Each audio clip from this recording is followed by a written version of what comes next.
Now, the follow-up question is twofold. Number one, Saturday was revealed in the Ten Commandments, and Sunday was revealed through the practices of the church. I would think that this is a significant change. Shouldn't we expect that there be the clearer record or discussion in the Bible other than practices? Example, removal of circumcision was debated among the church and the leader. All right, so the question is, if Saturday for Sabbath was stated in the Ten Commandments, then shouldn't there be clearer record instead of just practices? Okay, so now that is the first question. Okay, then the second question following that is, it was mentioned that the change and the practice was endorsed because Jesus appeared to them on a Sunday and Paul collected donations on a Sunday. All right, so that was the practice. Now, was it possible that they gathered together much more than just on Sundays, but also on other days? Is it possible that they gathered much more than just on Sundays and other days? Example, they still gathered on Saturday for worship and taking bread, common scene for the early church as they took bread together daily, and gathered on other days when Jesus appeared or donations collected, etc. Alright, so this is the question. I hope you understand. So is it possible that it is supposed to be Saturday because, well, they just gathered on other days as well, and Sunday was another one of those days? So what do you think? How would you answer that? So say you read the Bible and you encounter situations like that about other doctrines, other areas, or particular this, your child asks you, how would you answer? Right? So don't always look for me for answer. How would you think? All right, Howard. Howard. I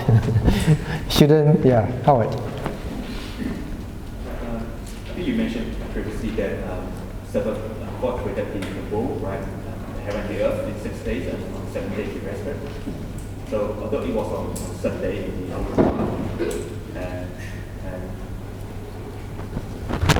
the New Testament, right, because of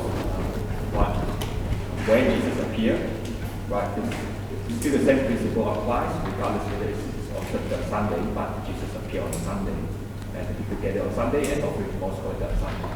So we have the same principles, although it's differently. Okay, so yes, so Howard say that the principle is one of the days for worship, and the same principle in the New Testament, the Lord always appeared on Sunday, and the record was they were gathered together on Sunday, so the day has changed. But the question the person asked is, could it be still Saturday? It's just Sunday, it was another day that they gathered together. Sujin. No, Sujin don't have children. We have children, we ask this question. Fathers, usually. They could, but I think on the days they gathered they were gathering for worship. Right, they could, but the Sunday that was mentioned, worship kind of activities. Okay? Worship kind of activities. Alright, Colin Tay, yes. Example of the Pharisees being unhappy with Jesus and allowing the disciples to break the food on the Lord's Day. And the Pharisees were very clear about the reason for their unhappiness, that they were breaking the Sabbath and honoring God on the Lord's Day by doing that. But that day was a Sunday. That day was a Sunday. Well, that would have been probably the Old Testament Sabbath still. Yeah, probably the Old Testament Sabbath still. Okay, last one. Maybe, let me see, other parents. Oh, Adrian is counting money. Maybe potential, Jonathan. I think to your question about would it be possible, that could be asked about anything where the Bible is silent. So there should be no assumption if the Bible is silent. Don't try to second guess whether this is possible or that's possible. So the Bible is not silent in terms of practice. Mhm. So I think that's Okay, so the answer that Jonathan has is, like everything else, when the Bible is silent, then we can ask, can it be? We still can ask the question, can it be? The Bible was silent, whether they worshipped on Saturday, the new Christians worship on Saturday, the New Testament believers worship on Saturday. The Bible seems to be silent about that, but the Bible is not silent of the fact that they regularly gathered, and the description of activities were worship kind of activities on Sunday. So the Bible is not silent about that. Then, as with everything else, we interpret from we don't interpret from the silent, but we interpret from the stated. All right. Now, yeah. So to me, that is the key point. The key point. Now, Saturday was revealed in the Ten Commandments.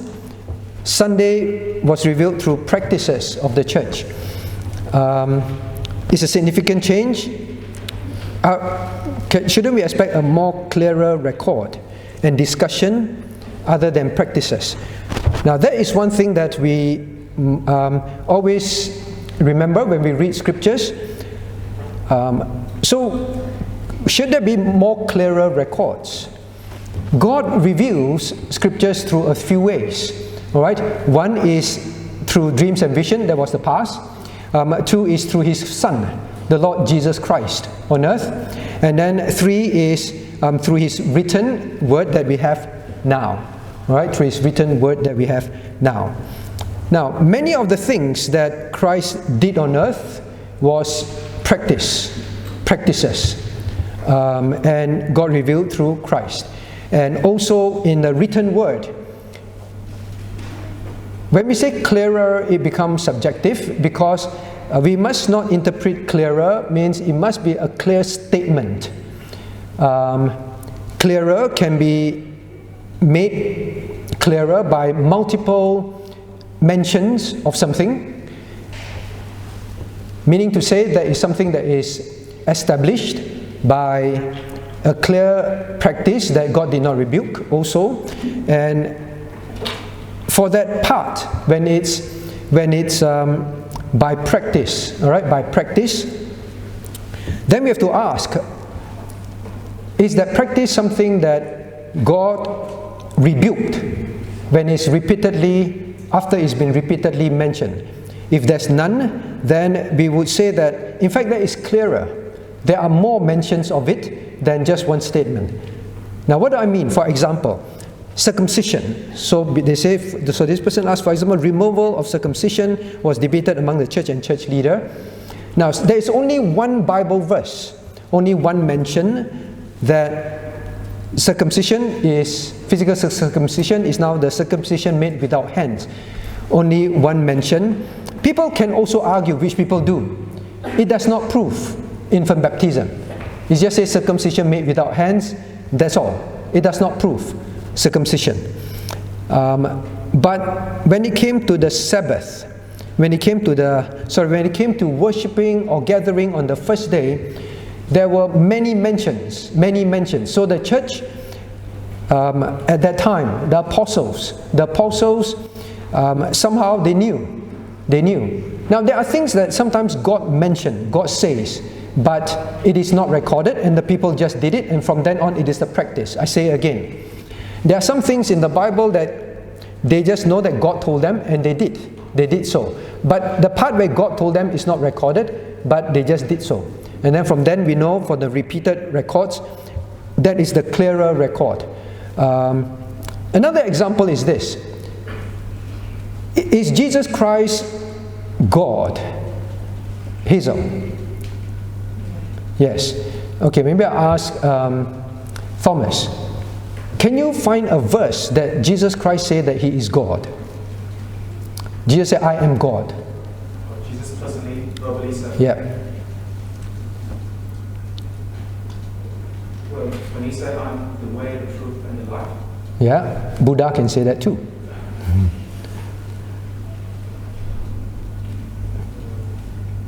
This is my Son in whom I'm well pleased. Yeah, Son, that's what He's created. God gave birth to Him. Philippians chapter 2, verse 5 to 11. being in the form of God. Counted not robbery, Yes. right? Not robbery. To be equal with God. Mm-hmm. And then, But he didn't say, I am God. Right? Now the point is this. The point is this. None of all those verses you can argue. We argue that Jesus is God because he say, I am equal with God. We are arguing from that, right? But the Mormons and all that, they can say, Jesus became God. From that verse. He became. He was created, then slowly he became equal with God. That's all. But Jesus was not the eternal God. Right? Still can argue. Right? You will not find a single verse that Jesus said, I am the living God. You will not find a single verse in the Bible. But theologians argue from many of these verses. So Thomas is correct. All those verses are verses we quote. I am the way, the truth, and the life. Only God can say that. Right? Of course, Buddha can say that. They can also argue with that. But we argue that only the living God can say, I am the way and the way to heaven, and I am the truth. All other truths are false. I am the only truth. And we argue because he made that statement, the 7 I ams. Never once did Jesus say, I am God. The 7 I ams was his way of repeatedly saying 7 times in 7 different ways that he is God. Right? So when we read scriptures, we have to know that that is another way that God reveals truth. We have to accept it. Can we argue that, well, there must be a clearer statement? We can. We can argue that circumcision must have a clearer statement to say circumcision has been replaced by Passover, by water baptism. We can argue that as well. All right? Then, now, the other thing is this.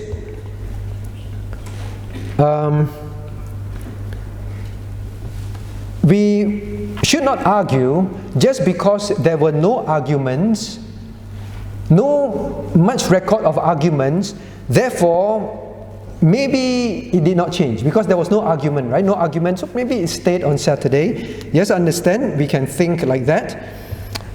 But we should not interpret scriptures as there were not much arguments and therefore maybe it did not change.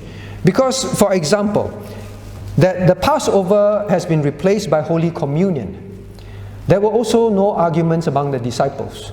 There were no long debates among the disciples. From then on, it was always recorded as breaking of bread. Breaking of bread, that is it. They saw breaking of bread as that. So it's repeated mention of breaking of bread. That's all. Right? So, can we say that, well, when Paul says, God has instituted this, and given to me to give to the church for the breaking of bread, this cup is my... Maybe they practiced that, but they still kept the Passover. We could argue that as well. But the fact that there were no mention of the Passover meals anymore after Christ's ascension, it was only breaking of bread. We interpret that as the record have repeatedly shown us that it was breaking of bread. All right? Now, on this point, then, so, 1, God does reveal things by stating it many times, and sometimes in different ways, to affirm a truth. Okay? God does use that means in Scripture, so we can accept that means. We cannot say that we must reject just practices. All right? So those are clearer records. That is one. Now, what about, could they have met on Saturday and the mention of them gathering in the New Testament was just like they gathered on every other day? But could they have just continued to keep the Sabbath on a Saturday? How would you want to answer that? Maybe I ask mothers now. All right, mothers. All right. Shouldn't we ask you, Yong? maybe they kept it on Saturday, right? But yeah, just God mentioned that they met on the other day. The fact that it has been throughout the ages, has been kept on Sunday, that means the practice was on Sunday because it has been passed down since then that we worship on Sunday. So Yeah, that's the Okay, Shenri, happy with the answer? No. See? That's why I ask parents, right? Why are you not happy? Well, to say the practice wasn't wrong. All right, so the answer was, well, you know, from church history, it has always been Sunday since then. So we accepted that it was it. Then the daughter says, well, how do we know the practice was not wrong? And they just keep passing down the wrong practice. Now, how to answer that? Maybe ask John Seung-Bing. John. The question is, maybe they met on Saturday. Sabbath was kept on Saturday. Just God mentioned the other days that they were meeting. That's it. Jesus Christ isn't on Sunday. So Jesus Christ repeatedly appeared to them on Sunday. reason on Sunday. And risen on Sunday. Start the first week is Sunday and worship God. And from the Bible, it looks like they worship God from then on Sunday. Right? So the question is still this. But they could have still kept the Sabbath on Saturday. Not necessarily. Yeah, not necessary. Maybe they did. Maybe they didn't. So maybe we should do Saturday and Sunday. All right. Maybe I ask another one and then I'll answer. All right, May. Because there's no evidence at all in the New Testament that they met on Saturday and worship on Sunday. There were no evidence at all that they met on Saturday as well as Sunday. Now, that is how I read it as well. Now, in the New Testament, you do not read of God mentioning that they gathered to keep the Sabbath on Saturday. So that is silent. Maybe they did, but the question is, we are arguing from silence. But there is definitely clear records that activities that they were doing were worship-related activities when Christ appeared to them on some of the occasions. Now, those are definitely evident, correct? So then we interpret from the stated evidence rather than try to assume from the unstated. Furthermore, if they were meeting on Sunday to do worship activities, and Christ repeatedly appeared to them on Sunday, then I think there will be some records to say, you know, you guys, you're supposed to worship on Saturday. Why are you worshiping on Sunday? There was no rebuke, no mention of it at all, right? Neither, and after that, all the church gatherings that are worship-related mentioned, breaking of bread, collecting of offerings, preaching from morning to night, were first day of the week. Now, it would mean that disciples chose themselves to change worship to Sunday when it's supposed to be Saturday. I believe if that were the case, means they actually were meeting on Saturday, supposed to keep it on Saturday, but on Sunday they were also practicing worship. Then they would have by their own volition changed, and I believe Christ would mention, hey, you know, you're not supposed to do this on Sunday. Are you supposed to meet? They did meet regularly and all that. Now, so the person asked, they meet regularly, could it be this is just another of the regular meetings? Yes, it's possible, but ask ourselves this question. Why they were never ever mentioned on the second day, on the third day, on the fourth day, on the fifth day?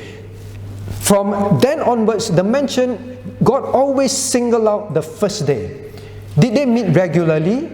Yes, the Bible mentioned they did meet regularly. But God never singled out any of the other days meeting except the first day. The first day. The first day. The first day. So from that, we interpret from the sounder case. The sounder case is to assume that, number one, Christ did not correct them. Number two, Christ chose to appear on those days. Number three, God repeatedly want to talk about the first day.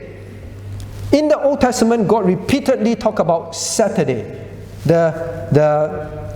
repeatedly the seventh day, repeatedly. But in the New Testament, God repeatedly say the first day, the first day, the first day. All right?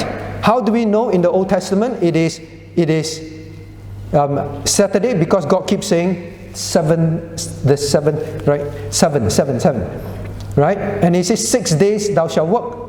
6 days thou shalt work, and on the seventh rest, right? So we know because of that. Likewise, we know in the New Testament it has changed because God also repeatedly say the first day, the first day, the first day. No mention of second, third, fourth, fifth. Now, if Sabbath was on the sixth day, or if Sabbath was on Saturday in the New Testament, there would have been some records of their Sabbath keeping on Saturday, but there were none. God chose repeatedly to mention the first day.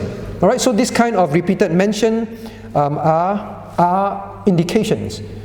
So it is better to interpret that than to interpret from silence. Now, what about the answer about church tradition passed down?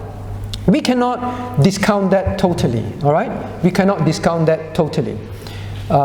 Remember the church's practices for the first New Testament church were very close to Christ's ascension and then the New Testament setup. So things that were not rebuked, things that remain, they did get passed down. That is why we believe in the Textus Receptus. The meaning of Textus Receptus means we received from the church fathers. Why do we believe in these 66 books? Not 67, 68, 90? Why that? Because of the testimony of the church. The testimony of the church.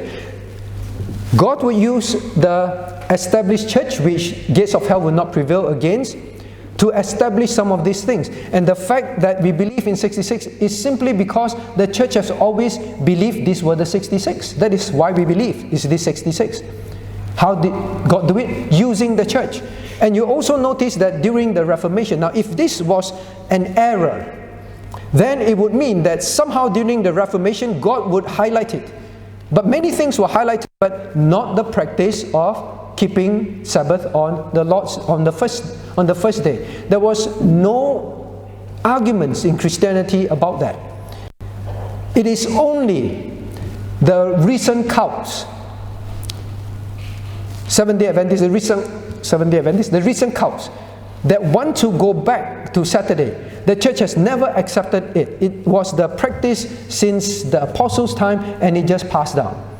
All right. So if we believe that, then we have to say that the cults, which have many wrong doctrines, erroneous doctrines,